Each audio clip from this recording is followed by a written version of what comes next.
Olá pessoal, sejam bem-vindos a mais um Pod Estupefato. Hoje esse episódio é especial, até porque ele acontece aqui no SEI, que é onde geralmente acontece o devaneio do café. Hoje nós temos a convidada especial, a Nicole.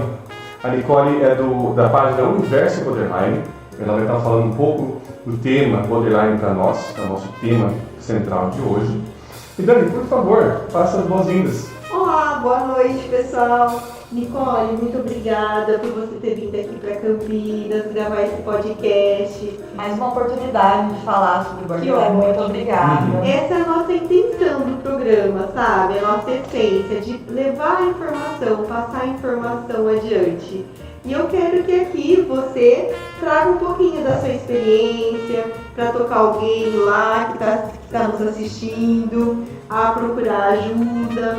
E através da sua experiência a gente vai tocando essas pessoas. Obrigada mesmo por ter vindo. Imagina, o prazer é todo meu de estar aqui. Mais uma oportunidade de poder falar sobre Borderline. É muito importante ter uns espaços de podcast para falar continuamente sobre a minha vida, né? Ligada com o diagnóstico e tudo mais. Dá para explicar de uma maneira bem bacana aqui todos os âmbitos aí da minha vida e do diagnóstico. Que bom. A Nicole, que tem uma página, né, na internet, Universo Borderline, e hoje ela falou aqui nos bastidores que bateu 40 mil pessoas. Que bom! Parabéns! Em 8 meses de conteúdo. E como é que é essa experiência? Você vai lá, você coloca o seu dia e as pessoas vão se identificando? Olha, nos stories eu coloco bastante o meu dia, mas no conteúdo ali fixo eu abordo alguns temas mais nichados, assim, o que eles pedem também, e vou fazendo vídeos conforme eles solicitam, conforme a minha vivência, né, dou aquela avaliada com os meus seguidores, comigo mesma, com a minha mãe border que eu tive, e vou criando os conteúdos ali que atingem bastante pessoas e ajudam bastante pessoas. Que bom, isso que é importante, né? A gente tá podendo ajudar. Essa é a nossa intenção aqui do programa, né? Sim, também a gente vai conhecendo várias pessoas, né, como a Nicole, que tem uma experiência diversa em relação a um tema. Um pouquinho, né, Nicole, a minha área, o que eu trabalho, eu sou psicólogo formado, mas eu sou especialista em psicologia analítica.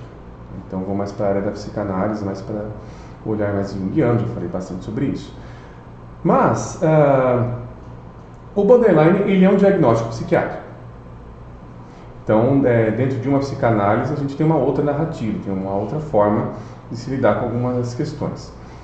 E para você, como foi para você receber esse diagnóstico?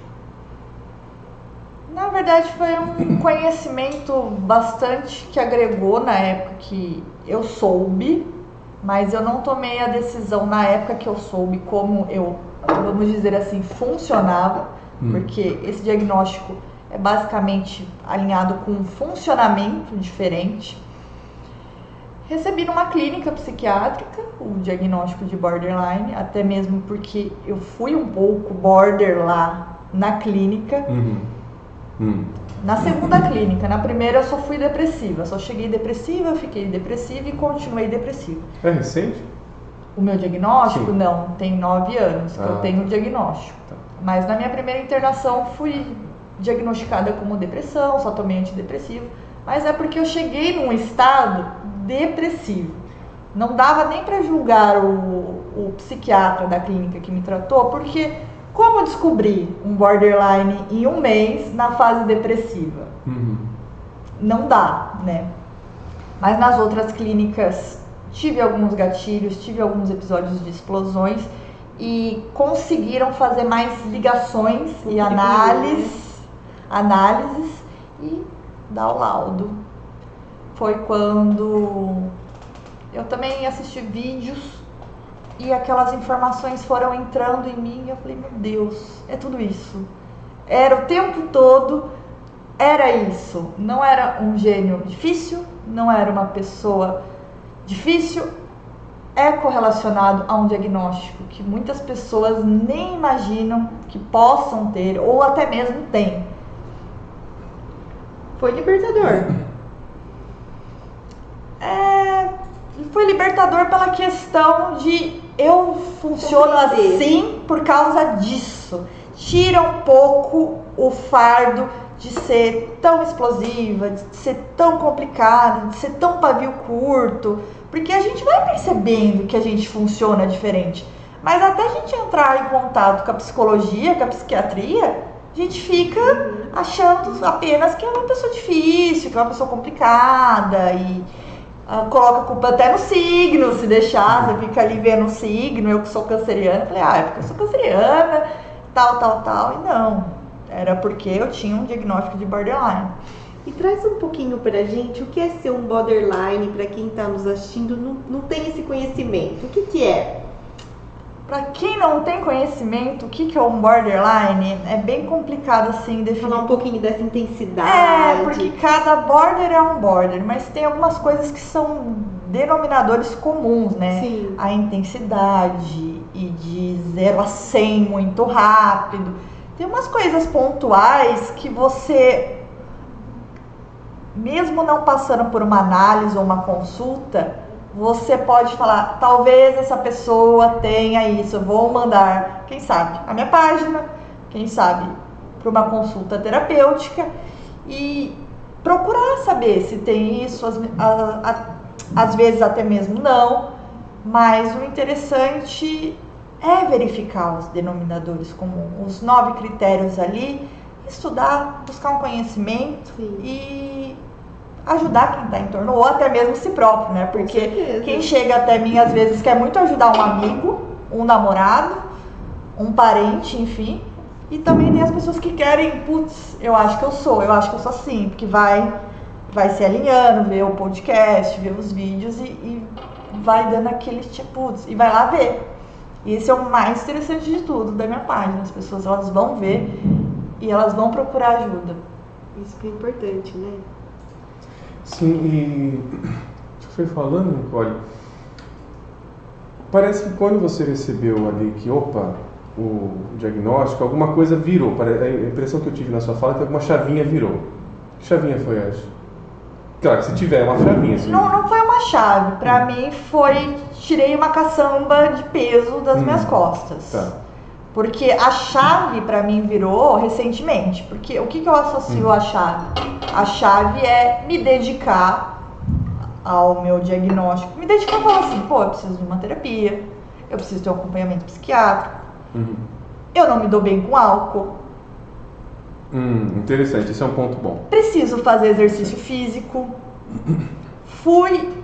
Essa foi minha virada de chave. No momento que eu fui procurar todas as coisas, espiritualidade, porque eu falei, olha, não aguento mais viver nessa bomba relógio aí que estoura comigo mesma, com os outros. Eu não aguento mais me machucar e machucar o outro. Então eu fui em busca, assim, totalmente. A minha virada de chave foi aos 30 e receber o diagnóstico foi ali nos 22. Então eu fiquei 8 anos ali. Se conhecendo, né? Eu até pesquisava, sabia, eu acho que eu virava mais as costas, sabe? Tipo assim, não queria me associar a isso. Eu queria viver como se não fosse. Tá. Só uma pergunta, me veio uma curiosidade agora. Porque assim, você falou que a sua página tem 8 meses, 9 meses. Por volta. Teve um boom de seguidores. Teve um boom quando eu fui no podcast, no Pod People. Acho que cresceu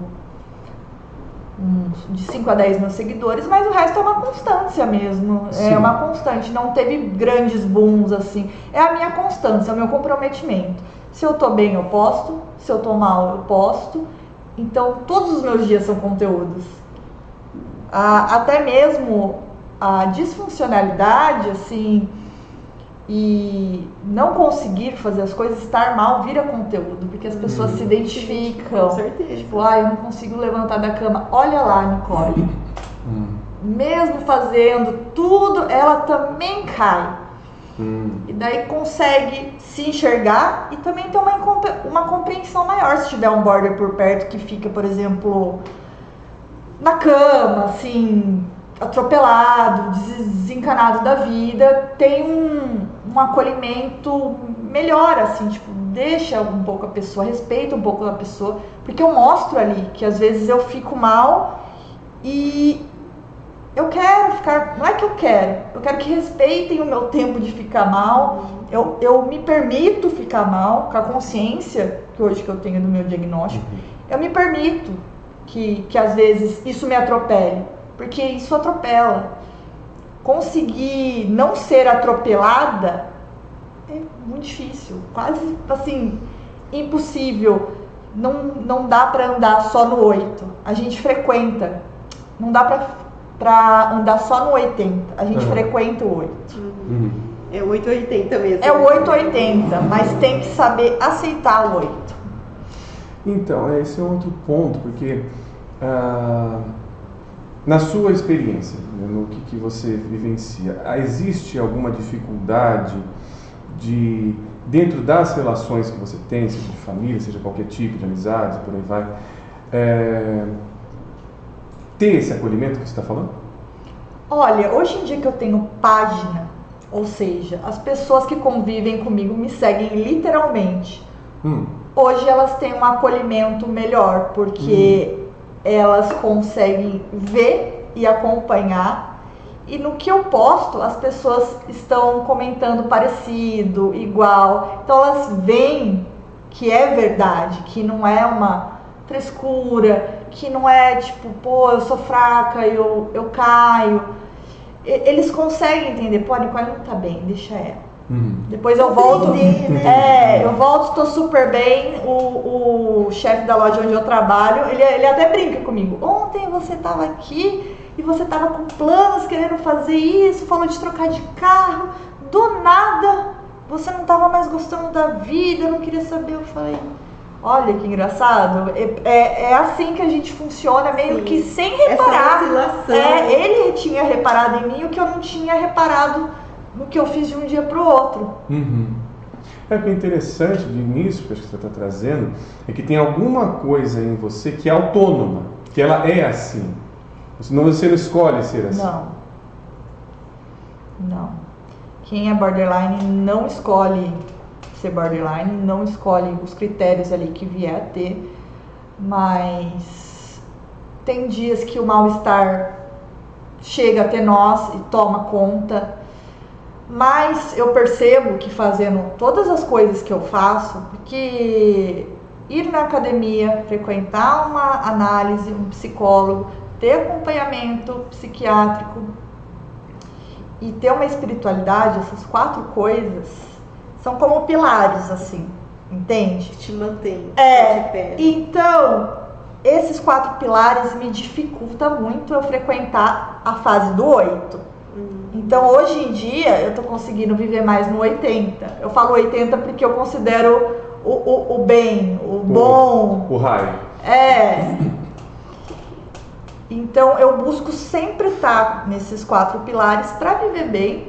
E eu gosto dessa versão de viver mais o bem. Acolher a parte que existe ruim, depressiva, que vem, mas eu tenho certeza que, principalmente esse ano que eu me dediquei mais, eu reparei, dá pra viver melhor do que se pensa. O border que não buscou todas essas coisas que eu falei até agora, ele não sabe que dá pra viver muito bem se ele colocar isso na vida dele, se ele buscar. Muito importante. Não fica tão difícil, porque quando a gente recebe o diagnóstico, ele parece meio condenatório. Olha, é isso, olha as coisas, olha aqui os critérios, você fala, puta. Eu bati a lista. Fiz a checklist. Tem 9 critérios, tem gente que faz os 9.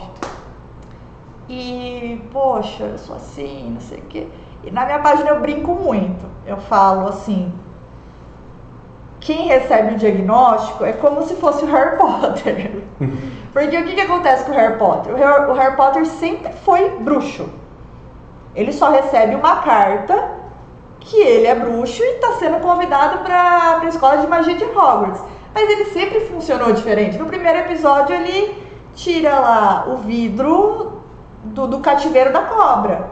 E ele não entende. Então quando chega a carta de Hogwarts pra ele fala, putz, o Hagrid até fala, você nunca fez nada de diferente, nunca aconteceu coisas, daí ele vai associando e vai pra escola e vira ali um bruxo e tudo mais. Eu gosto de fazer essa analogia com o Harry Potter, porque as pessoas conseguem ter uma facilidade de entender, porque o Harry sempre foi bruxo. Não é porque chegou a carta que ele se tornou, ele sempre foi. E mesmo se ele não recebesse a carta, ele ia ser. A diferença é receber a carta. O laudo, a consciência, desenvolver coisas ou tratar coisas. É esse o divisor de um laudo psiquiátrico. Ô Nicole, você tem agora os seus pilares. Fala um pouquinho da sua experiência. Antes de você ter esses pilares, como que era os seus relacionamentos antes e depois? Porque eu acredito que deve ter melhorado muito, né? Olha, antes dos pilares, muitas pessoas vivem ali na escuridão, né? De ser border. Tipo, é muito difícil mesmo. Se você não busca essas coisas que eu tô falando aqui, é horrível de se viver. É torturante. Assim, é um dia após o outro, assim, parece que cada dia te tortura mais, te machuca mais. No mesmo dia que você ama, no dia seguinte Nossa, você odeia, e você não né? entende as pessoas, você acaba afastando, você acaba... Antes de eu encontrar esses 4 pilares, eu tive uma última pessoa favorita, por exemplo. E como eu fazia bem pra essa pessoa, mas ao mesmo tempo eu despejava tudo de ruim. Mas tudo de ruim. As minhas frustrações, assim, sem ser consciente. Eu não acordava e falava, vou descontar nessa pessoa, porque é aquele negócio da pessoa favorita. Eu te amo, mas eu te odeio e eu não controlo a parte ruim. Outro, né? Não controlo a parte ruim que eu ofereço quando eu não estou em tratamento. Porque quando você está numa análise, num psicólogo, enfim, o que dá para ser feito? Pô, eu tive essa atitude ruim com a minha amiga ou tal. Você leva pro psicólogo e fala, olha, tá, vamos ser. Daí é toda uma análise, uma externalização. Por que você se sentiu assim? Você não acha que o outro... O que tá te faltando aí dentro? Ou até mesmo, hoje em dia, as situações pra mim, graças a Deus, estão até difíceis de acontecer, porque antes eu já levo pra análise, pro psicólogo.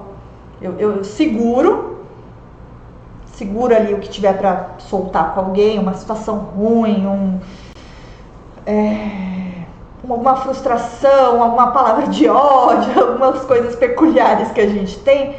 Eu seguro, eu percebo o que vai sair, falo, eu vou tratar na terapia, ou eu vou pra academia, frequentar a espiritualidade, porque muitas das vezes você ameniza, você volta, você tem uma outra visão e vai conseguindo viver melhor com as pessoas. É muito possível, é mais possível do que parece. Porque para o outro também não é fácil, né? Você receber toda essa intensidade, toda essa dedicação. Tudo, céu e inferno mesmo. Do céu ao inferno, assim, do dia pra noite.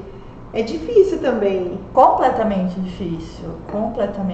As pessoas que ficam assim, são as pessoas que amam, a princípio, a primeira coisa, mas sobretudo entendem.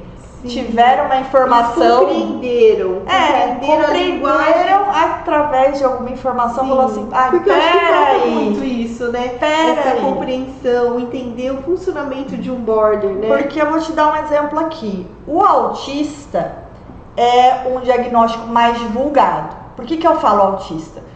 O filho do Marcos Mion, por exemplo, todo mundo sabe que é autista. E você sabe muito bem que você não pode chegar num autista, por exemplo, e bater um prato de fanfarra do lado dele. Porque tem a sensibilidade ao volume e tudo mais. Você não pode fazer algo que desestabilize. Sim.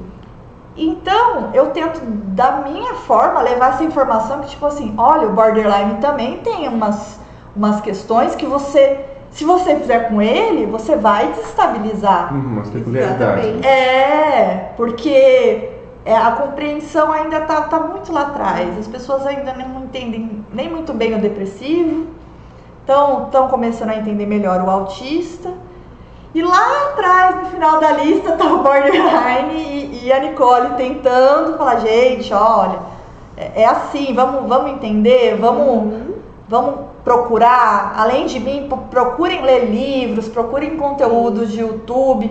Também não sou a dona da razão do que é o borderline, mas faz um balanço, procura um podcast de uma médica, procure um analista, procure um psiquiatra e avalie o seu border. Fazendo um misto de tudo isso, você consegue... Porque aquele que não compreende e passa uma rejeição para um borderline é muito difícil, né? Você ter esse sentimento de rejeição. Com certeza. Mas a gente tem algumas atitudes, infelizmente, que acaba pedindo para a pessoa rejeitar, para a pessoa cansar. Porque a gente tem um funcionamento que, se não tiver minimamente, tá, numa análise, a pessoa nem mesmo entende que ela está funcionando errado, que ela está sendo ruim.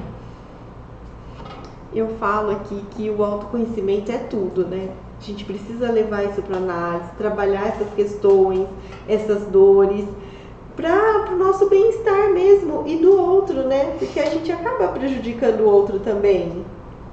Prejudica. Acho que a palavra não é primordialmente prejudicar, mas machuca. Muito. Machuca. Nicole, eu fiquei pensando aqui também, porque você tinha comentado que dentro da sua história você foi percebendo que também a sua mãe é borderline. Não, dentro da minha história eu não percebi. Ela já era laudada. Ah, tá, entendi. E, enfim, depois eu fui laudada em consequência, mas eu já sabia que ela era, mas a gente também não prestava muita atenção. A gente não dava devida atenção. Ela é borderline. Hoje ela tá numa crise, entendeu? A gente não ficava associando. A gente só sabia e meio que virava as costas, não do tipo... Só virava as costas pro diagnóstico dela. Ela mesma também virava, entendeu? Então, quando o próprio border vira as costas pro diagnóstico, é difícil. Não dá para as pessoas cuidarem dele se ele não quiser ser cuidado. É bem complicado. Mas assim, uma pergunta um pouco... Responda se quiser, se não quiser, não, pode falar. Exclua ela. Mas alguma coisa ali do relacionamento entre vocês mudou quando você percebeu esse pareamento com ela em relação ao diagnóstico? Não, porque o que eu te falei aqui, né? A minha virada de chave foi por volta ali dos 30 anos. E minha mãe faleceu quando eu tava com 28. Ah, tá. Então, a minha consciência, a minha tomada de decisão, essa busca dos pilares, tudo que eu peguei o borderline e falei, tá bom, agora vem cá que eu vou me tratar, eu vou estudar. Não cheguei a por exemplo, falar, mãe, tem um terapeuta ótimo que tá me tratando, faz a terapia também, vamos ver o funcionamento. Porque minha mãe ficava ali muito presa só no psiquiatra. E talvez não era nem por má vontade. É um pouco difícil ter acesso a bons terapeutas. Sim. Primeiro, financeiramente. E segundo, terapeutas interessados em borderline. Interessados, tô sendo gentil com as palavras. Eu entendi o eufemismo, fica tranquilo. Então, ela não tinha o tratamento necessário. As pessoas ficam, às vezes, tá? Só ali no psiquiatra. Eu tenho borderline, eu tomo essa medicação. E eu friso e refriso. A terapia vem antes do psiquiatra. Totalmente antes. Não só você saber com o psiquiatra e só tomar um remédio. Não vai resolver. Cara, assim, vai te amenizar um pouquinho, mas você não vai pra lugar nenhum. Não vai tratar. Não vai tratar. Se você só ficar no psiquiatra sendo borderline, eu sou borderline, só vou no psiquiatra, não quero saber de terapia. Na sua experiência, o que você percebe ali da pessoa só ficar no psiquiatra? A diferença de alguém que faz ali o trabalho multidisciplinar e só ficar no psiquiatra? Totalmente diferente a pessoa que faz o tratamento multidisciplinar, porque o borderline, ele tem muitas coisas assim, por exemplo, medo de abandono. Como que um psiquiatra trata um medo de abandono com remédio? Tem remédio para medo de abandono? Aí já é uma questão mais subjetiva, no caso. Entende que o borderline tem questões que ele precisa se entender, se estudar, tudo que for necessário para entender, porque um psiquiatra não vai tratar o seu medo de abandono. É só um exemplo. Que é só através da terapia mesmo, né? Só através de uma terapia. Por que você tem medo de ser abandonado? Vamos tratar esse medo de abandono. A falta da identidade. Nossa, a falta da identidade, o vazio, né? São 9 coisas assim, nenhuma eu olho e falo assim, isso aqui é fácil, isso aqui é tranquilo. Eu olho para o diagnóstico de borderline e falo, meu Deus, né? Não é fácil, é muito difícil mesmo. Imagina, e uma coisa também, assim, eu vou falar um pouco da minha opinião pessoal agora, né? Tentando... porque o que acontece?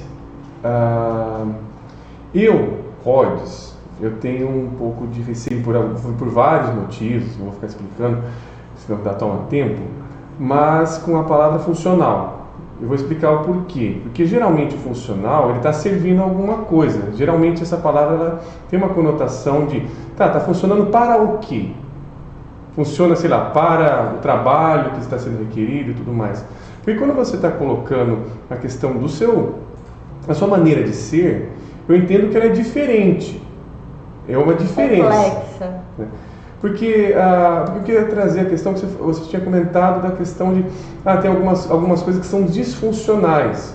Mas nesse sentido, é disfuncional para quem?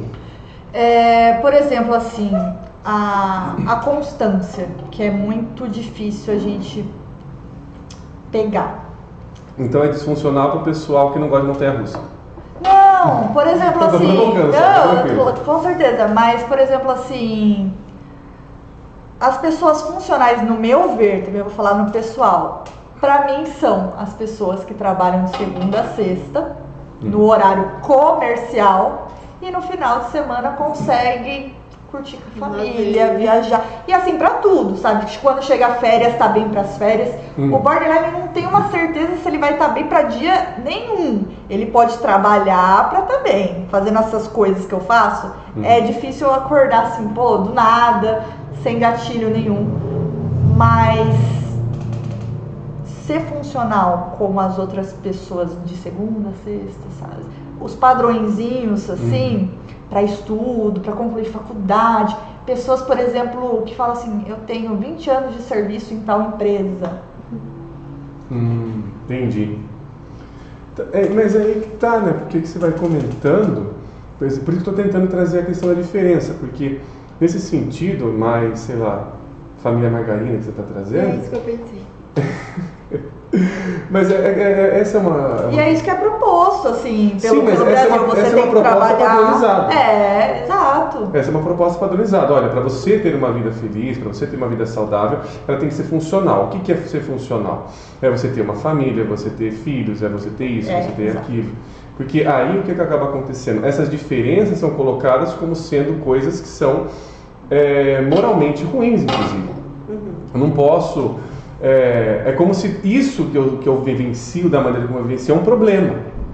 Acho que o que você está trazendo em relação até a própria compreensão de se cuidar em relação a isso que ponto que isso é, digamos assim, um problema genuíno e que isso é um problema para a sociedade. Essa questão, por exemplo, do horário que eu exemplifiquei assim, que eu vejo as pessoas que são funcionais, na minha opinião, são de segunda a sexta, das 8 às 6 da tarde, e final de semana conseguem beber, lazer, né?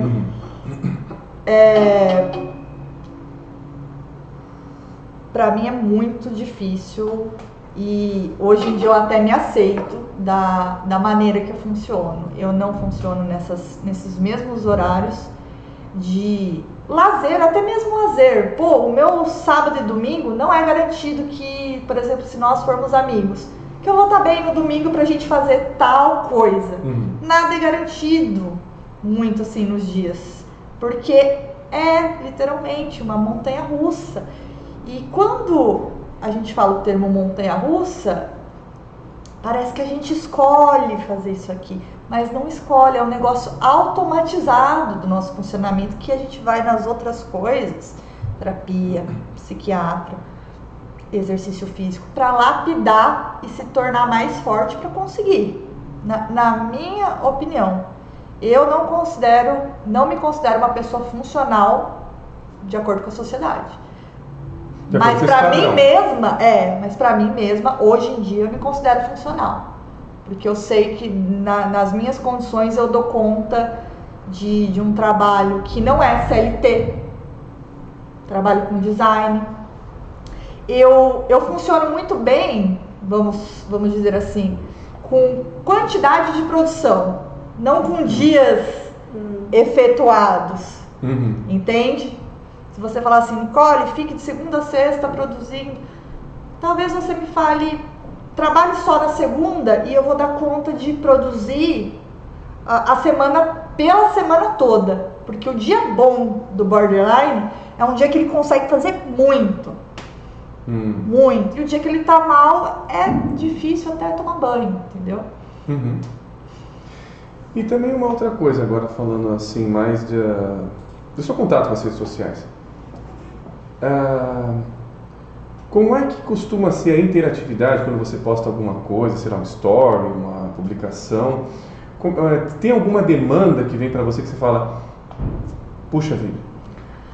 Olha, a interação é muito legal. É intensa também, não é? É intensa, é o que me motiva, só que assim, eu em nenhum momento eu deixo uma mensagem que eu estou à disposição das pessoas, assim, pra ajudá-las, porque elas um pouco que confundem, porque como eu sou uma borderline e eu consigo ajudar todos à minha volta, dar um conselho, ter um dizer que te posicione, que resolva a sua vida. Você vira quase como uma figura mestra. Né? Só que eu não assumo. Eles tentam me colocar nessa figura, só que eu nunca falei pra ninguém assim,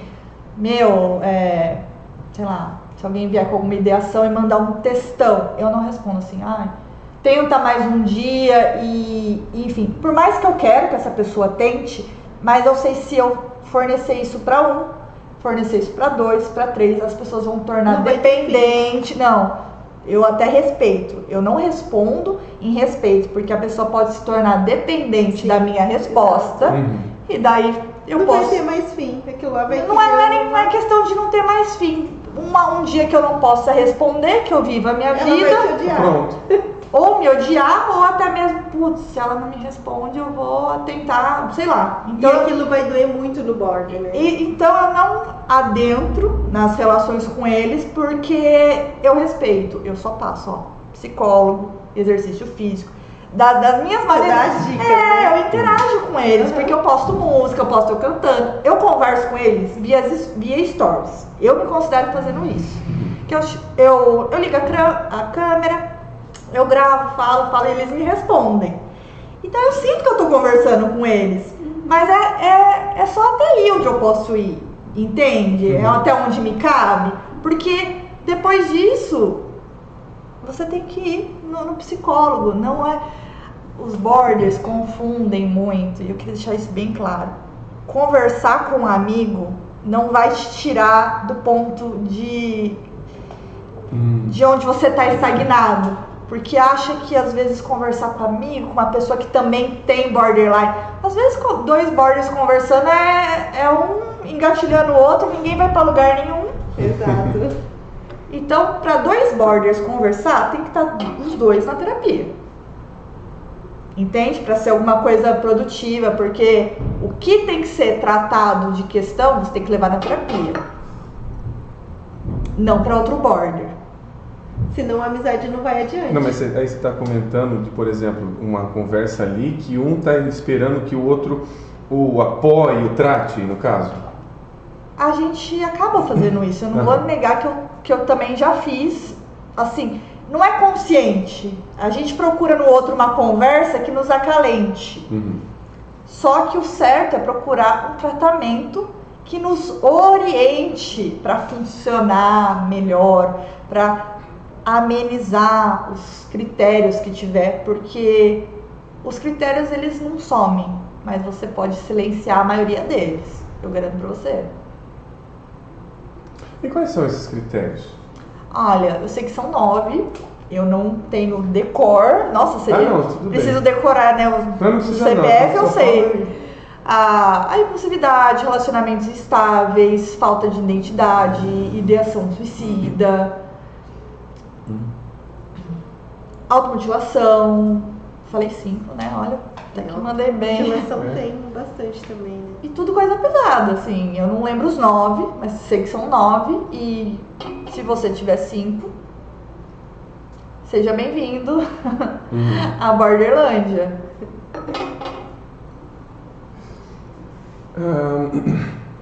Você tinha comentado também, né, que tem ali uma difusão maior hoje, você percebe mais os diagnósticos autistas, e do borderline fica lá para trás. Por exemplo, se o filho do Marcos Mion fosse borderline, talvez tivesse uma difusão melhor. Se um filho de um artista, igual o Marcos Mion fez com o filho dele, o Romeu, que fez lei e tudo mais, pegou e mostra, levantou a bandeira, seria, por exemplo, se o Romeu Mion fosse borderline, digamos assim, entendi, ficando a grosso modo, já estaria mais na frente, mas como assim, os famosos que tem não levantam muito a bandeira e muitos deles nem se tratam, ignoram o diagnóstico que fica um pouquinho mais fácil de viver, né?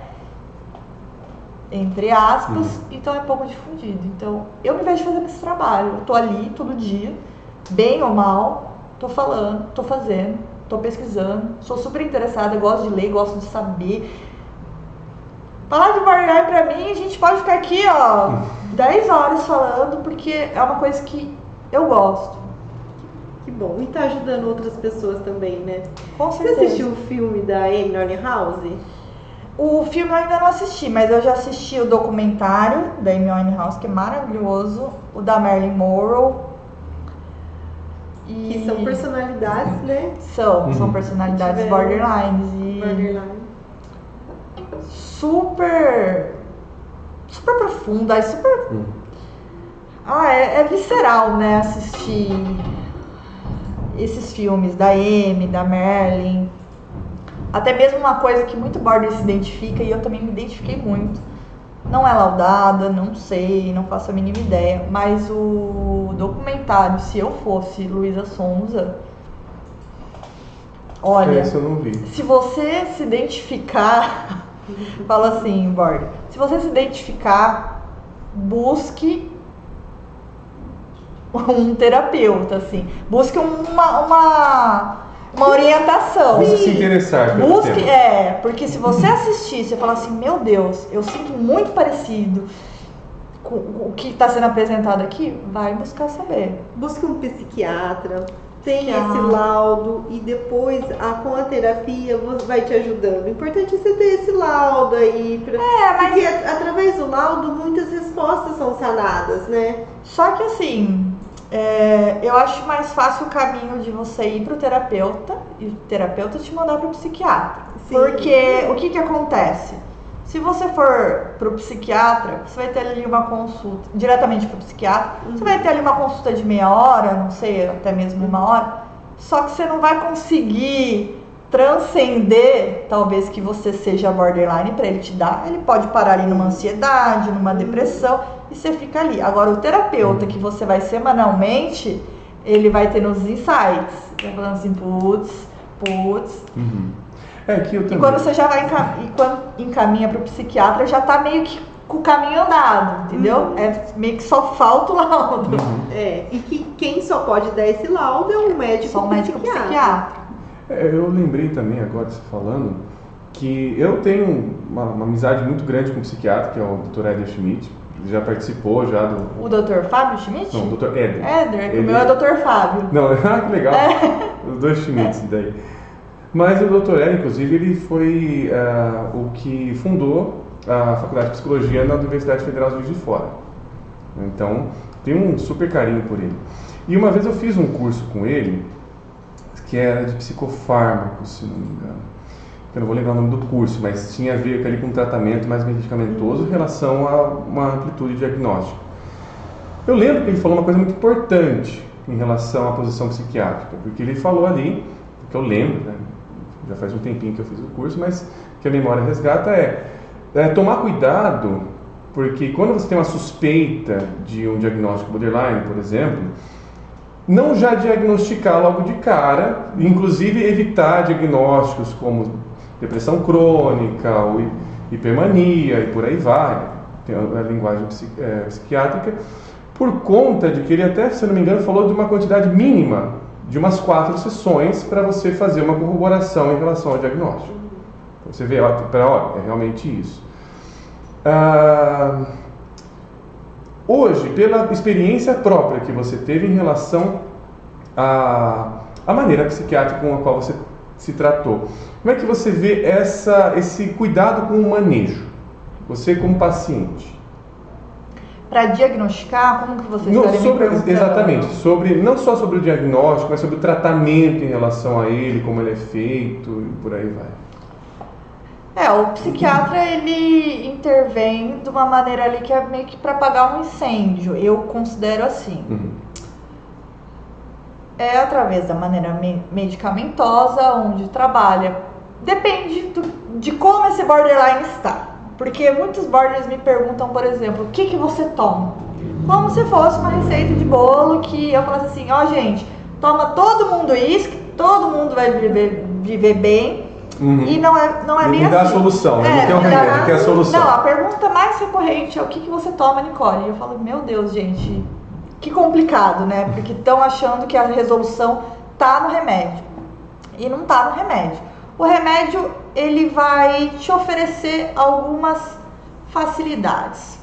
Tem, por exemplo, o estabilizador de humor, que o border, como oscila nesse 8,80, às vezes consegue dar uma segurada. Antidepressivo, às vezes antipsicótico, benzodiazepínicos, os psiquiatras costumam passar. Quando eu tomei inicialmente o benzodiazepínico, eu acho muito triste da maneira que foi passado para mim, porque o desmame é difícil, é um negócio que vicia, e eu não me lembro de ter sido informada dessa profundidade. Foi isso que eu ia comentar, porque nesse curso que eu fiz com o professor, ele falou que o BDZ, que são os benzodiazepínicos, eles viciam muito rápido. É muito rápido. Inclusive ele comentou ali que de não tratar logo medicamentosamente enquanto você não tem um diagnóstico. Por quê? Porque é como se você estivesse realmente dando ali uma posição viciante para alguém. Você está dando um álcool para alguém que tem uma propensão a ter um vício ali no caso. Então, ou seja, a gente está cuidando de uma coisa aqui, mas está atrapalhando outra, então, né? O BDZ, ele realmente é muito viciante. E dificílimo de desmamar. O desmame falam que é bem complicado mesmo. Dificílimo, assim, o cérebro, eu acho que ele fica... eu não sei, eu acho que o benzo, eu já fui fumante, eu acho que o benzo é mais difícil do que nicotina, do que droga, de tirar, porque o cérebro realmente tem uma dificuldade gigantesca de desligar.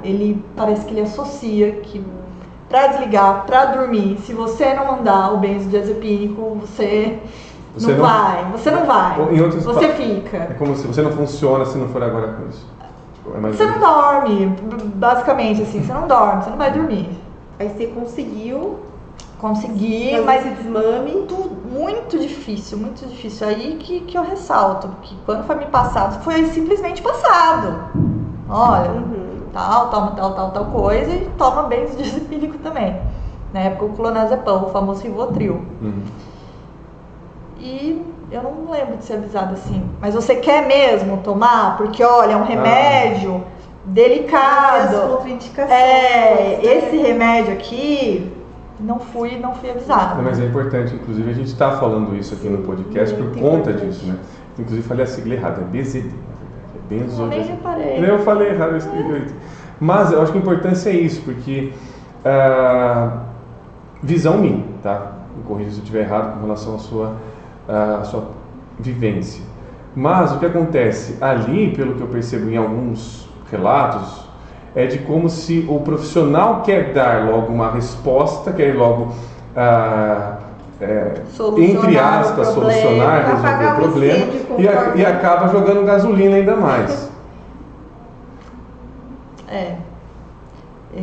Hoje em dia eu tenho essa visão, porque quando foi me passado, tá? Hoje com o médico que eu trato, ele é contra, assim, para você conseguir um diazepam, um clonazepam dele, você vai ter que chorar muito, você não borda, porque ele não passa, ele faz tudo ali, tudo, antes de te passar. Mas o meu início do meu tratamento, como foram outros profissionais... Você está com um excelente profissional. O Dr. Fábio Schmidt é ótimo.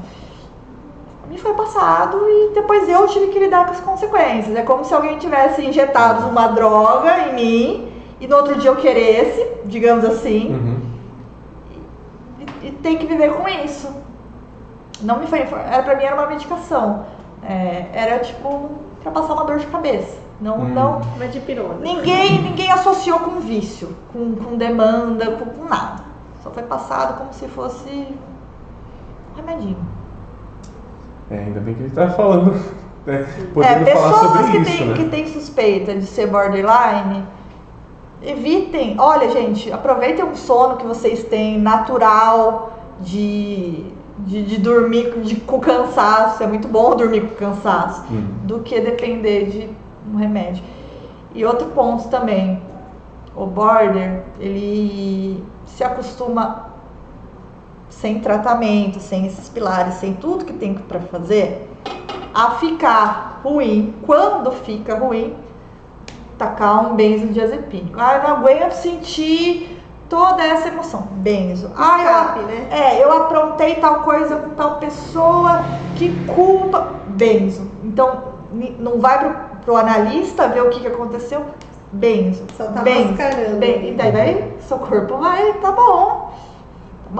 É benzo que funciona aqui, vai acostumando. Depois para tirar pode te dar um trabalhão.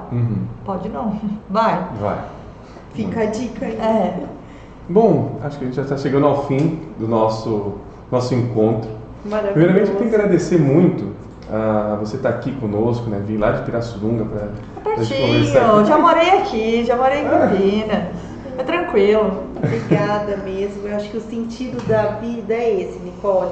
É evoluir, ajudar o próximo a evoluir também. E o que você está fazendo nas redes aí, através do seu Instagram, levando essa informação, ajudando as pessoas. Parabéns mesmo pelo seu trabalho. Obrigada. E as pessoas podem ter o conforto de saber que eu não vou parar. É uma coisa que eu me encontrei, eu gosto de fazer, mesmo nos meus dias ruins. Então, até enquanto eu viver, eu vou estar falando de borderline, sendo a borderline entrevistada e levando e dissipando essa informação para todo mundo.